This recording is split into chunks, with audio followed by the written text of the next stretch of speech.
Magandang araw mga tol. Update ko lang kayo sa kalagayan ng sitwasyon dito sa Batangas Port. Umalis kami ng Calamba City ng 4:30 ng umaga. Dumating kami dito alas 6 na ng umaga. Akala namin konti na lang ang mga taong luluwas, tatawid ng papuntang Mindoro. Pero nagkamali kami ng tansya. Sobrang haba ng pila. Lagpas 1 kilometro ang pila. Papasok pa lang yun ng pier ng Batangas. Mabuti na lang at medyo madaldal ako. Nakakilala ako ng fixer. Ayun.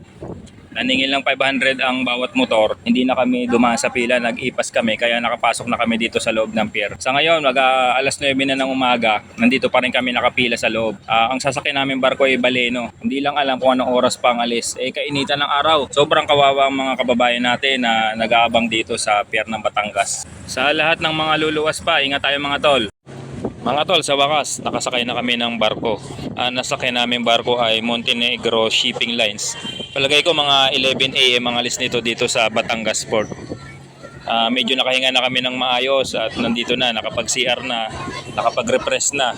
Maya-maya lang siguro ipaalis na rin to. Talagang napakarami pa rin ang mga gustong umuwi sa kanya-kanyang probinsya. Nagpahuli nga kami ng luwas, akala namin konti na, yung pala marami pa rin. Sa lahat na nasa biyahe, ingat tayo palagi.